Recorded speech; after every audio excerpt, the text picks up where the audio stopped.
Señor los bendiga. Jesús dijo, yo honraré a los que me honran. Ustedes han dedicado este tiempo para honrar al Señor con sus dones, con sus talentos. Sin duda, el Señor los va a recompensar porque Dios no es deudor de nadie.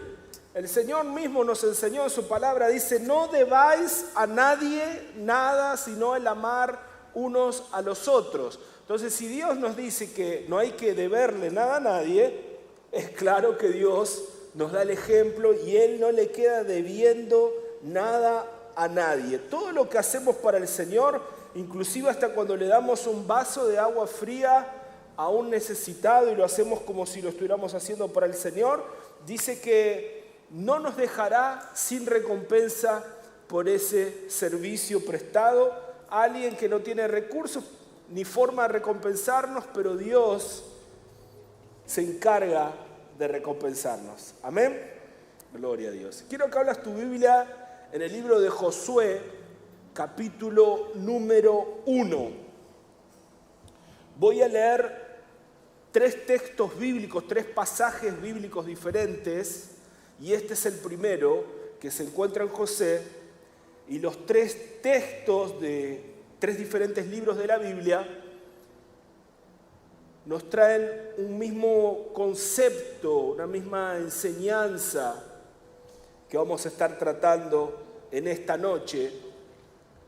Y si bien lo que será enseñado es algo obvio, muchas veces lo obvio precisa ser dicho, porque aunque existen cosas que son obvias en la palabra, muchas veces nosotros actuamos y vivimos disociados de esas verdades obvias. ¿Y qué verdad obvia es esa, pastor, que vas a hablar en esta noche? Bueno, es algo muy simple. Y es que Dios no va a hacer todo en nuestra vida ni por nosotros. Dios no va a hacer todo. Hay cosas que tenemos que hacerlas nosotros. Trabajamos en sociedad con Dios. Y en una sociedad, los socios precisan trabajar, porque si solo trabaja uno, entonces no es una sociedad, entonces el negocio no funciona, no va para adelante. Muchas veces nosotros decimos, sí, no, yo entiendo eso, Dios no va a hacer todo, yo tengo que hacer mi parte. Yo hago lo posible y Dios hace lo imposible. Pero en la práctica muchas veces actuamos de forma disociada de eso. ¿Por qué? Estamos pasando por una situación, por un problema, y en vez de enfrentar el problema, en vez de resolver las cosas, decimos, ay, estoy orando por eso, estoy orando. En cierta forma, queriendo decir, estoy esperando que Dios lo resuelva. Estoy esperando que Dios haga todo. Y no es así que funciona. Mirá lo que dice entonces Josué capítulo 1, versículo 5. Dios le habla a Josué después que había muerto Moisés, que era el líder del pueblo de Israel, que hablaba con Dios cara a cara. Y ahora entonces Dios levanta un sucesor, que es Josué, que Josué era el siervo de Moisés, era el discípulo de Moisés. Moisés muere, entonces ahora quien asume el liderazgo de la nación es Josué. Y Dios le dice, entre otras cosas, lo siguiente: mientras vivas, nadie podrá hacerte frente, porque yo estaré contigo como antes estuve con Moisés. No te dejaré ni te desampararé. Bueno, vamos a parar en ese versículo y después vamos a seguir leyendo. Pero fíjate qué tremendo, porque Dios le garantiza su presencia. Dios le dice, yo estaré contigo, no te voy a largar, Josué, no te voy a dejar. Y aparte le dice algo muy tremendo, le dice, como estuve con Moisés. Y vaya que Dios estuvo con Moisés. Moisés vio a Dios cara a cara, él recibió los 10 mandamientos allí en el monte Sinaí, en el monte Horeb. Dios le dice a Moisés, nada más y nada menos, yo estaré contigo como estuve con Moisés. ¡Wow! ¡Qué tremendo! ¿Cuántos saben que Dios está con ustedes? Yo sé que Dios está conmigo, no tengo dudas de eso. Dios está conmigo. Ahora, que Dios esté con nosotros no significa que Él va a hacer todo. Bueno, como Dios está conmigo, ahora me acuesto en la red, descanso, que Dios va a hacer todo lo que Él me prometió, Él lo va a hacer y yo no preciso hacer nada. No es así que funciona. Fíjate lo que Dios le dice después. Después que le dice, estaré contigo, le dice en el versículo 6, esfuérzate y sé valiente, porque tú serás quien reparta a este pueblo como herencia la tierra que juré a sus padres que les daría. Versículo 7 ahora. Pero tienes que esforzarte y ser muy valiente. Fíjate que primero le dice, esfuérzate y sé valiente. Ahora le dice, esfuérzate y sé muy valiente. Pon mucho cuidado y actúa de acuerdo con las leyes que te dio mi siervo Moisés. Nunca te apartes de ella, ni a la derecha ni a la izquierda. Así tendrás éxito en todo lo que emprendas, ¿no? La visión de emprendedor es una visión de Dios. El emprendedorismo es algo de Dios. Nosotros creemos en eso, que hay que emprender, que hay que ser valiente, que hay que ser trabajador, que hay que ser esforzado, porque si uno se esfuerza, si uno emprende, si uno trabaja y si uno vive de acuerdo a la palabra, que es lo que Dios le dice ahora, mira, viví de acuerdo a las órdenes que yo di, a los principios que yo establecí, y entonces vas a tener éxito, entonces te va a ir bien, pero tenés que esforzarte. No puedes quedarte durmiendo hasta las 2 de la tarde. Tenés que trabajar. Versículo 8. Procurá que nunca se aparte de tus labios este libro de la ley. Nunca se aparte de tus labios. ¿Qué quiere decir eso? Que la palabra no es solo para estudiarla, para memorizarla, para conocerla. Es sobre todo para declararla de tus labios. Declarar la palabra. Lámpara es a mis pies tu palabra y luz para mi camino. La palabra de Dios es la espada del Espíritu. Y una espada, si está siempre en la vaina,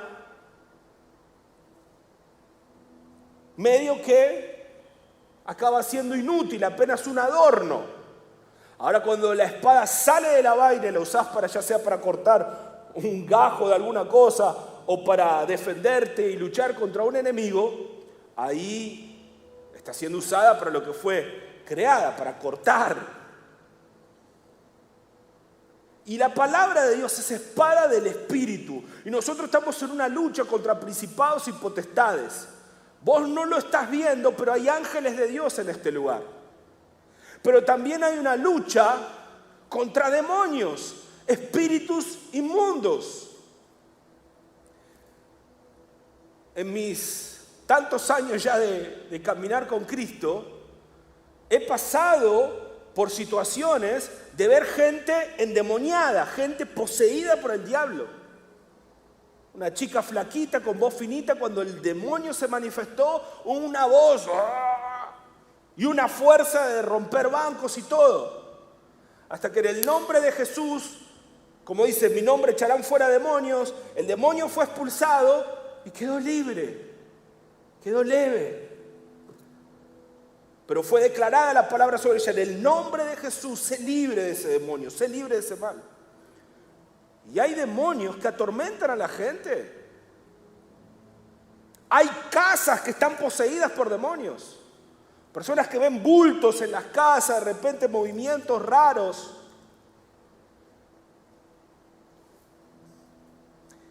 Existen unas religiones por ahí que dicen que hablan con los muertos. Bueno, te digo que bíblicamente no hay forma de que eso sea posible. Lo que pasa es que hablan con demonios que se hacen pasar por esos muertos. ¿Por qué? Los demonios son ángeles caídos. Ellos no se envejecen y no mueren. Entonces ese demonio conocía la vida del abuelito o del padre fallecido. Entonces se hace pasar por él y la persona dice, hablé con mi papá, hablé con mi abuelito. No, habló con un demonio. Porque el diablo es engañador, él se disfraza de ángel de luz. Y así engaña a mucha gente. Y hay mucha gente engañada.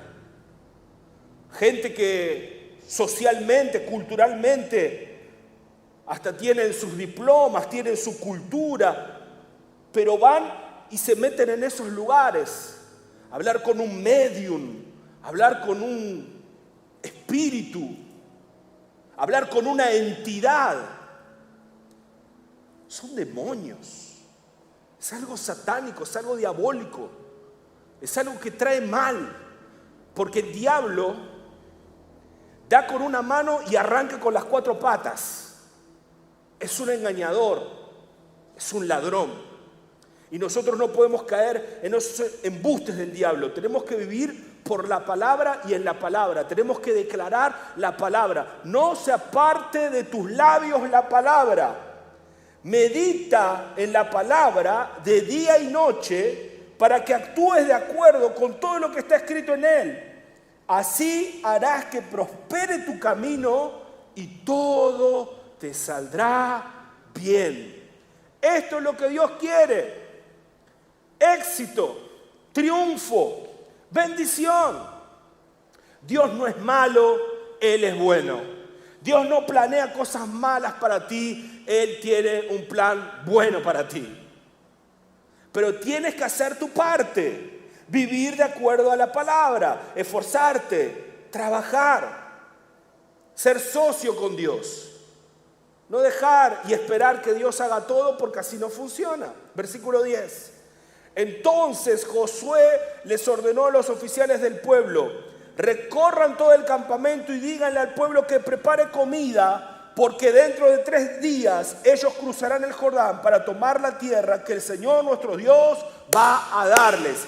Josué entendió, Dios nos va a dar la tierra, así que nos vamos a preparar porque vamos a ir a la tierra. En la tierra hay enemigos, pero Dios está con nosotros. Nosotros vamos a luchar, vamos a pelear y Dios nos va a dar la victoria. Y fue así que pasó. Después lee con calma en tu casa en la semana el libro de Josué. Es maravilloso, es un libro de conquista. Es un libro que nos desafía a luchar, a pelear por nuestros sueños, por nuestros objetivos, por nuestra tierra prometida. Porque así como Josué y el pueblo de Israel tenían una tierra prometida para conquistar, nosotros también tenemos una tierra prometida. Tenemos promesas de Dios.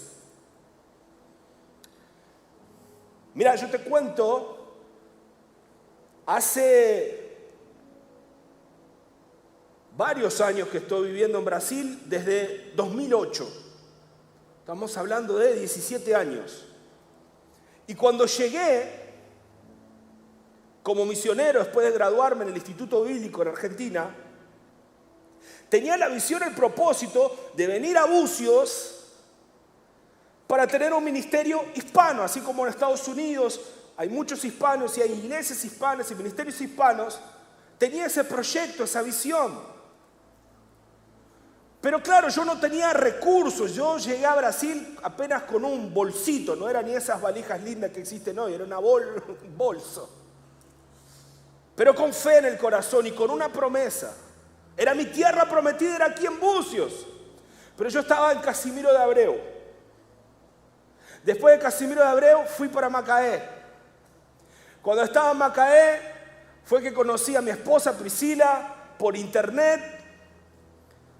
Fui a Belo Horizonte para casarme y vinimos a vivir en San Pedro de Aldeia, una casa que Dios nos abrió esa puerta milagrosamente. No precisábamos ni pagar alquiler, solo pagar la luz y los impuestos y esas cosas. Gloria a Dios.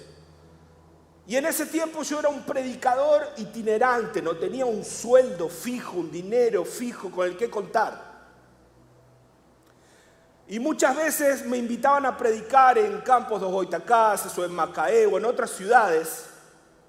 Entonces cuando yo pasaba con el ómnibus de 1001 por el trébol de Bucios, por la entrada de Bucios, por más que en ese momento yo no tenía recursos, no tenía caminos para llegar hasta aquí, pero yo tenía una promesa de Dios, era mi tierra prometida. Entonces cada vez que pasaba por el trébol de Bucios, extendía mis manos y decía: gracias Señor, porque sé que tú me vas a traer a Bucios, donde voy a predicar tu palabra y cumplir con aquello que tú me prometiste. Yo no sé cómo lo harás, yo no sé cuándo lo harás, pero yo sé que lo harás porque es lo que tú me prometiste. Es la fe. Saber lo que Dios te prometió. Y hoy estoy acá. Hoy estoy acá. ¿Por qué? Porque Dios lo prometió. Pero tuve que creerle a Dios, tuve que mantenerme firme en esa esperanza. No dejes que el diablo te robe la esperanza. No dejes que el diablo te robe la fe. Créele a Dios y declará aquello que es tuyo, aquello que Dios te prometió. Mirá lo que dice Jueces, libro de Jueces. Ahora vamos un poquito más adelante, pero el libro de Jueces capítulo 7, versículo 20. Esto es algo que nuestro pastor Pedro Salvador predicó recientemente y el pastor Ronald, que es el pastor auxiliar, hoy a la mañana también en el curso de líderes lo estuvo citando este texto, y es bien interesante porque tiene que ver también con el mensaje de esta noche.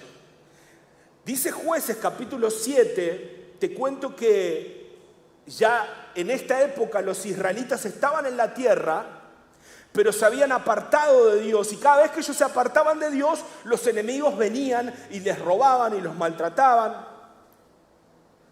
Y en esta época los enemigos que los atacaban eran los midianitas. Después lee con calma Jueces capítulo 6, capítulo 7, para entender mejor la historia, te va a gustar mucho si no la conoces.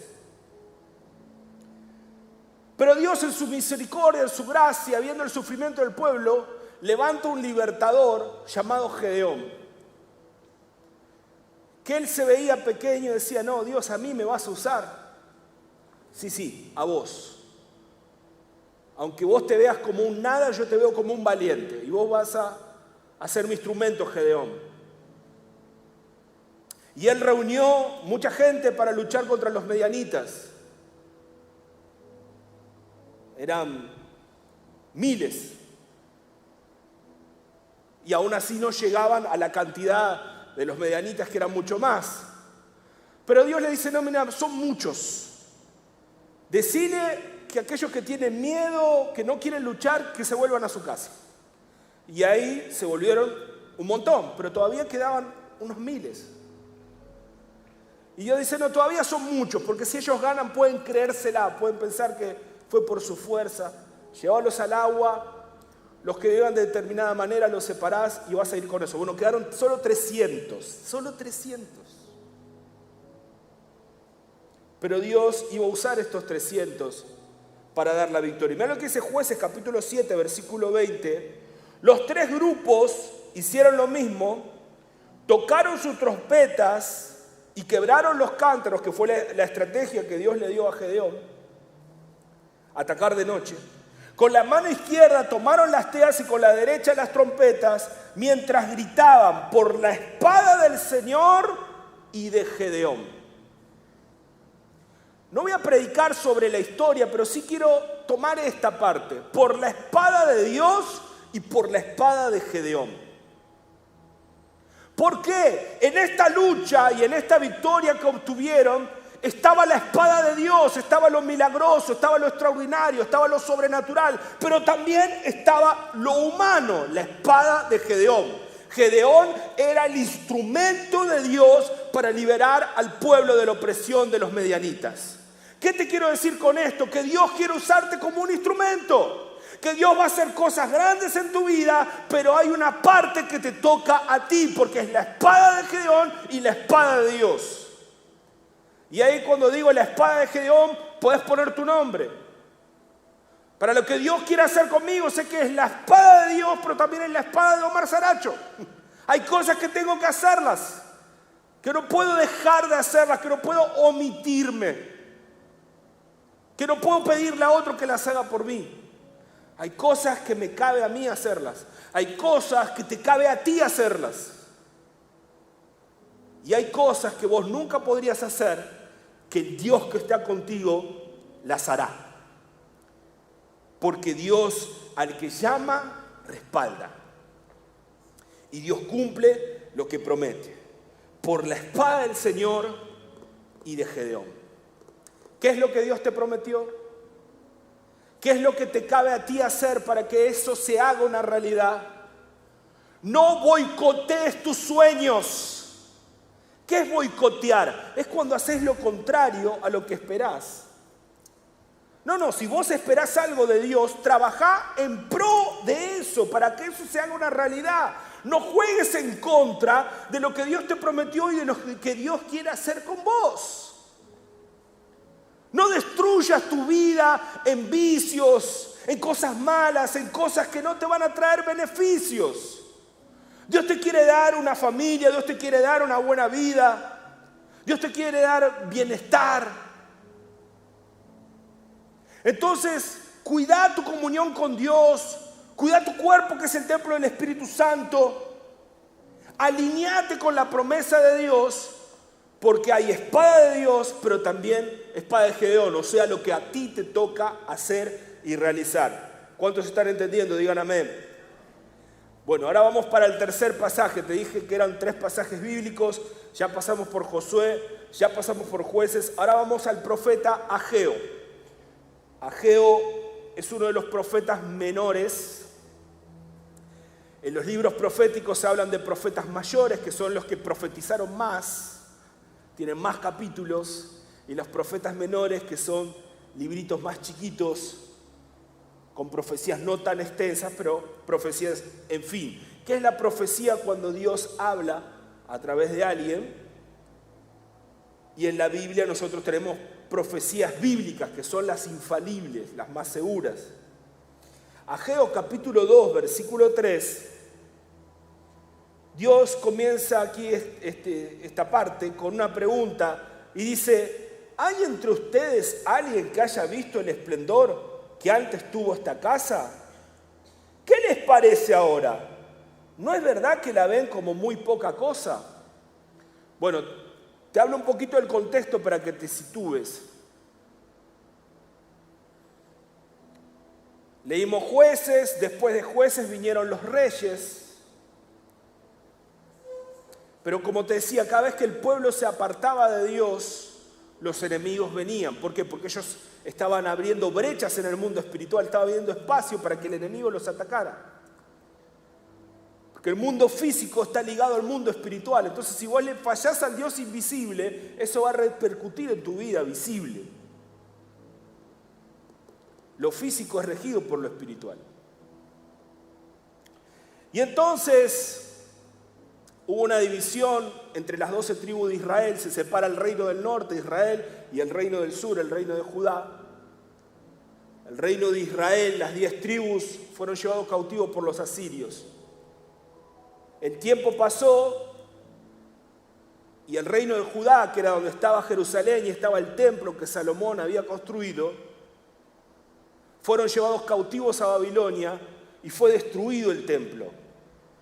Ese mismo templo que cuando Salomón lo inauguró se llenó de la Shekinah de Dios, se llenó de la gloria. Había una nube tan espesa que los sacerdotes y los levitas, que eran los músicos, los ministros, no conseguían entrar al templo de tanta gloria. La gloria de Dios estaba palpable en el ambiente. Yo no sé si alguna vez viviste eso, pero busca vivirlo, porque no hay nada mejor que experimentar esa gloria, ese ambiente sobrenatural donde no sabes cómo explicar, pero sabes que Dios está en el ambiente y te llena con su gloria. Es algo magnífico, maravilloso.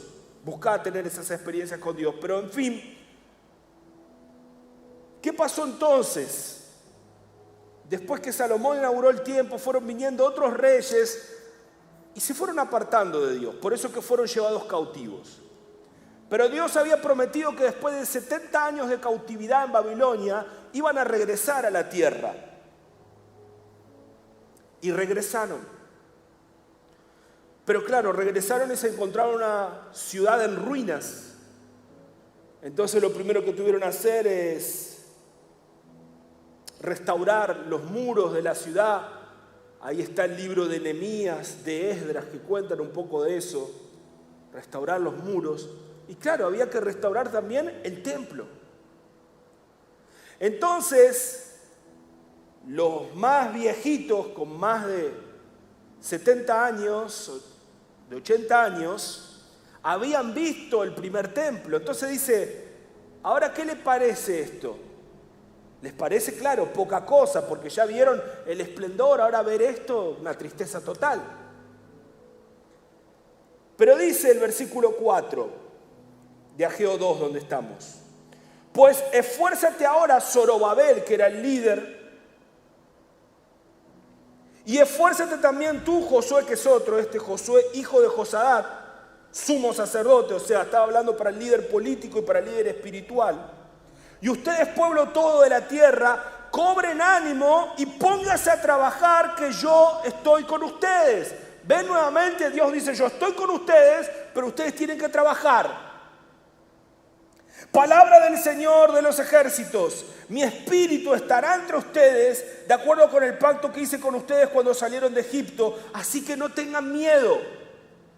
No tengas miedo a los desafíos, no tengas miedo a enfrentar los problemas. Los problemas no es para vivir escapando de ellos. Los problemas no es para vivir huyendo de ellos, los problemas son para enfrentarlos y resolverlos. ¿Sabes? Había un personaje en la Biblia llamado Jacob.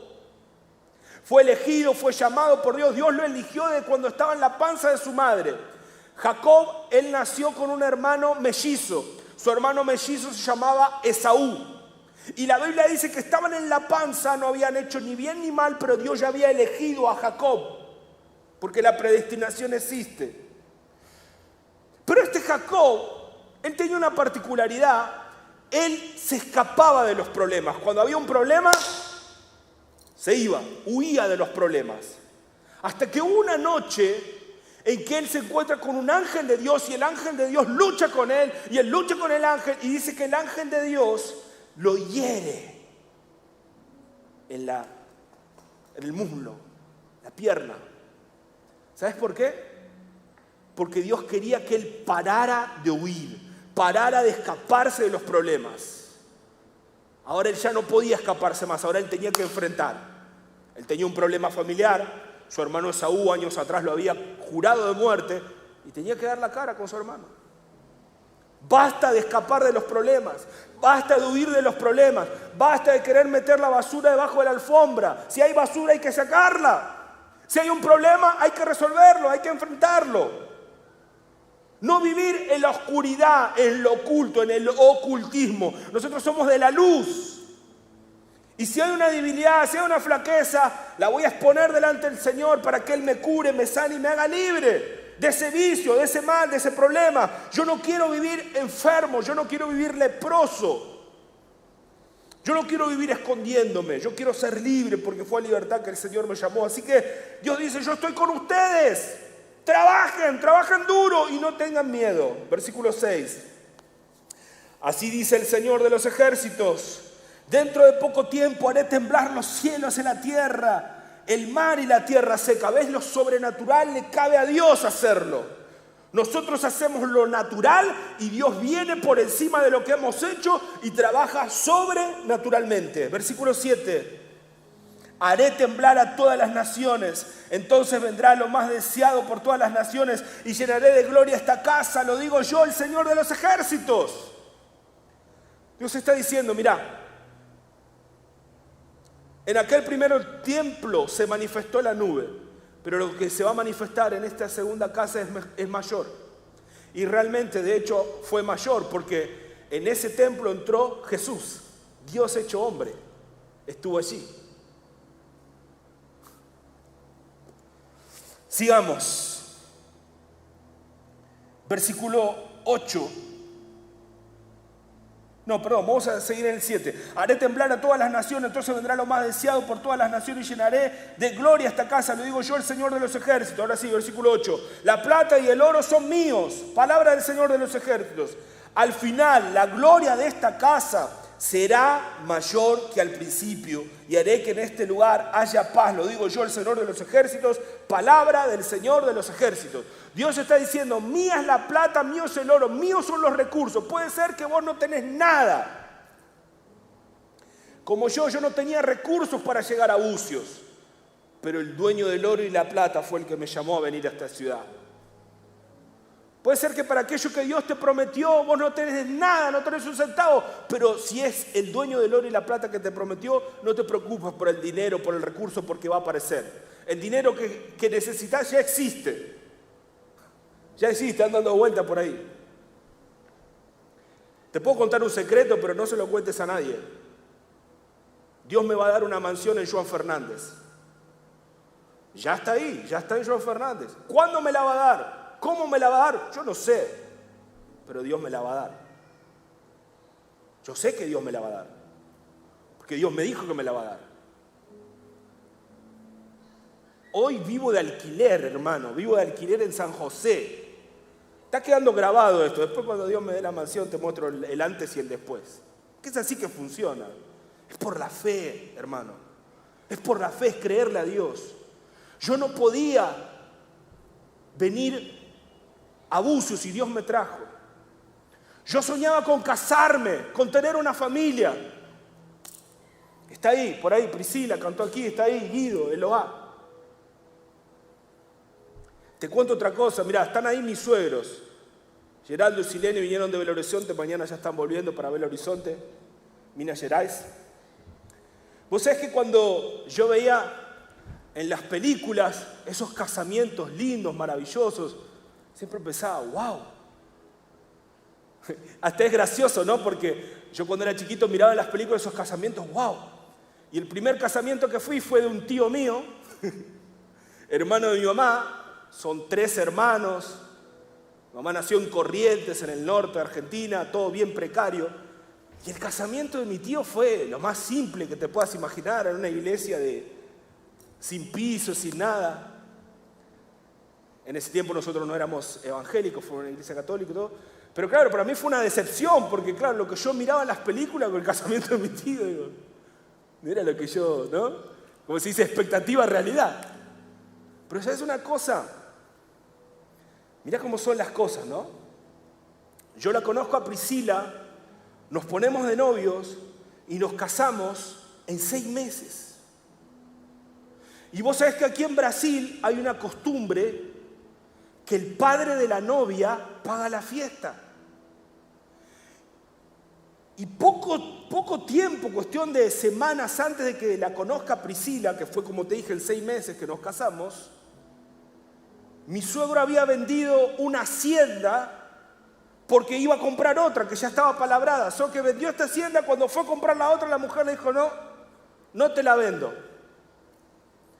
La familia se entristeció, inclusive Priscila, la iglesia de ella trabajaba en células, llegó a la célula triste. La líder le dice, ¿qué pasó? Cuando le cuenta la situación, la líder de célula le dice, no te preocupes, porque ese dinero que tu papá recibió es para pagar tu casamiento. Ella ni de novia estaba.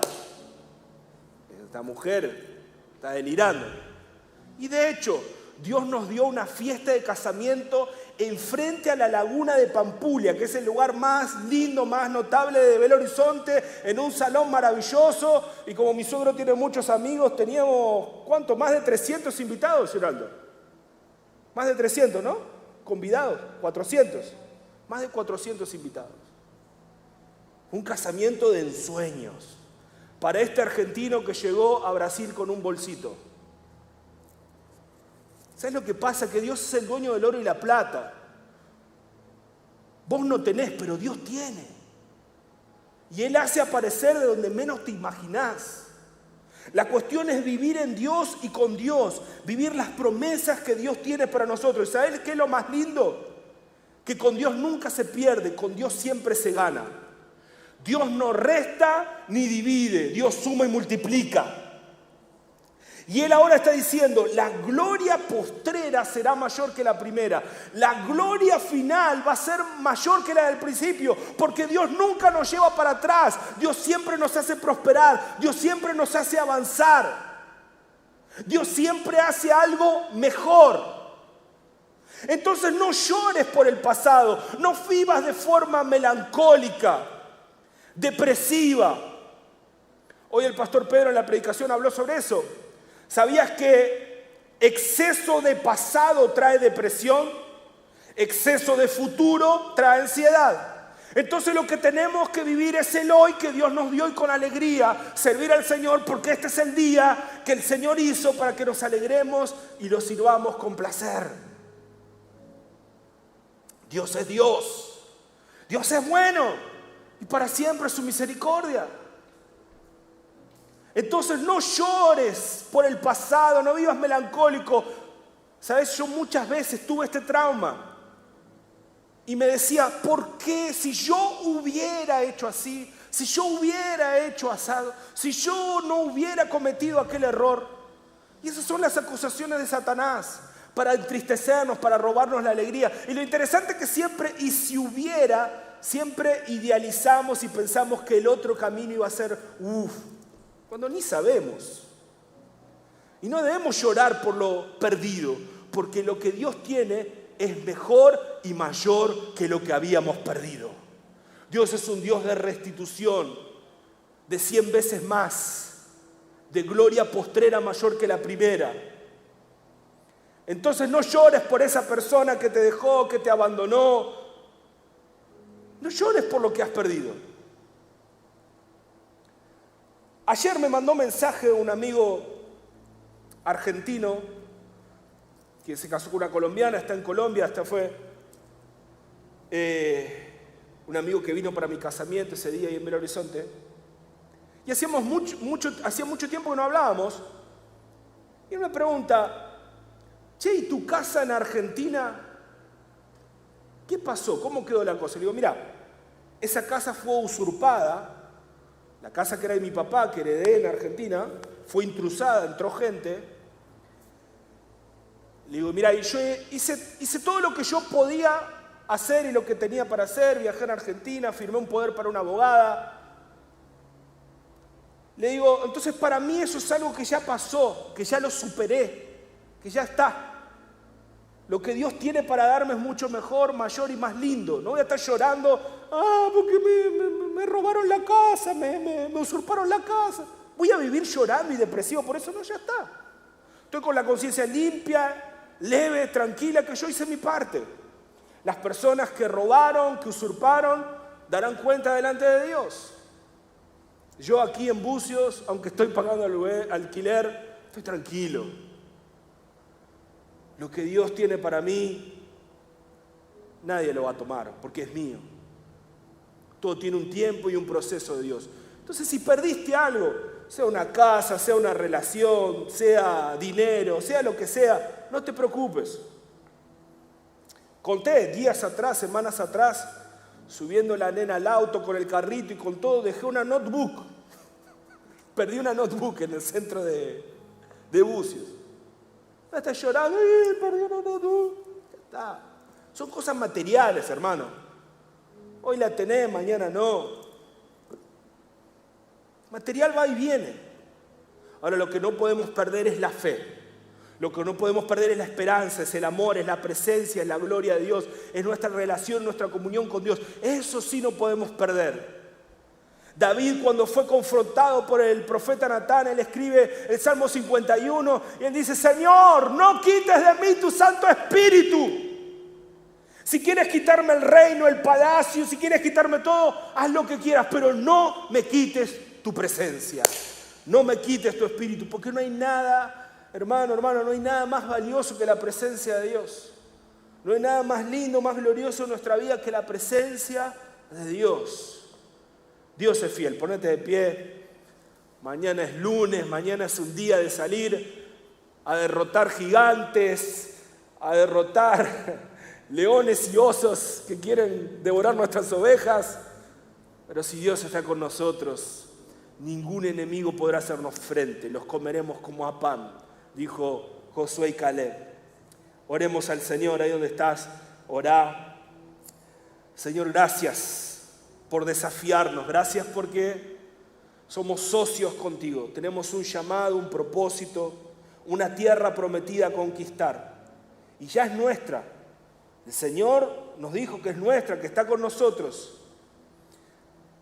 Tú le dijiste a Josué, esfuérzate y sé muy valiente. Señor, ayúdanos a ser valientes, a ser esforzados, a ser trabajadores, a no rendirnos en la mitad del camino como hacen los mediocres que llegan solo a la mitad y se regresan y se van y abandonan. Que no seamos de los que abandonan la fe, que no abandonemos el barco de la fe, porque hay un buen puerto, hay un buen destino. Aunque en el medio se desata una turbulencia, una tempestad, el Señor es nuestro capitán. Dios está con nosotros, todo saldrá bien. esa prueba va a pasar, vamos a superar, vamos a vencer, vamos a contar el testimonio. Lo que hoy es un problema, mañana será un testimonio. Dios está con nosotros. ¡Aleluya! Gracias, Espíritu Santo. Gracias, Jesús. Te amamos, Señor. Te amamos, te amamos, te adoramos. Tú eres bueno. Tú eres fiel, Señor. Tú eres maravilloso. No hay otro como tú. Nos rendimos a ti, Dios. Te damos toda la gloria, la honra, el honor. Señor, prepara la célula que tendremos en español. Gracias porque tú ya abriste una casa donde vamos a reunirnos. Gracias por esa transición que la iglesia está pasando, porque vamos a crecer mucho, muchas vidas, muchas personas van a llegar y conocerte, Señor, en este lugar. Señor, bendecimos a los extranjeros que viven aquí en Bucios, sean argentinos, chilenos, uruguayos, venezolanos, bolivianos, sea donde sean, que llegaron aquí a Brasil y específicamente a esta península. Señor, tócalos, llénalos con tu espíritu. Sabemos que tú tienes un cuidado especial con las viudas, huérfanos y extranjeros. Señor, toca a los extranjeros. ¿Cuántos están perdidos, Señor? Precisan de ti, precisan conocerte, Jesús, porque no hay nada mejor que caminar contigo. En ningún otro hay salvación. Que puedan ser salvos, Señor, que puedan ser salvos. Señor, cuando estaba viniendo para aquí, veía el fanatismo por Boca Juniors. Unos estaban ahí cantando y pensaba, Señor, si tú los tocas, ¿cómo podrían cantarte a ti tan fervorosamente? Muéstrale, Señor, que tú eres mayor que Boca Juniors, que tú eres mayor que cualquier cosa, que cualquier droga, que cualquier placer terrenal. Que se rindan a ti. Trae adoradores a este lugar, trae a los elegidos para salvación a este lugar. Queremos ver gente rendida a ti, a tu señorío, a tu autoridad en este lugar, Jesús. Hazlo, Señor, para tu gloria, para la gloria del Padre, del Hijo y del Espíritu Santo. Amén, amén y amén.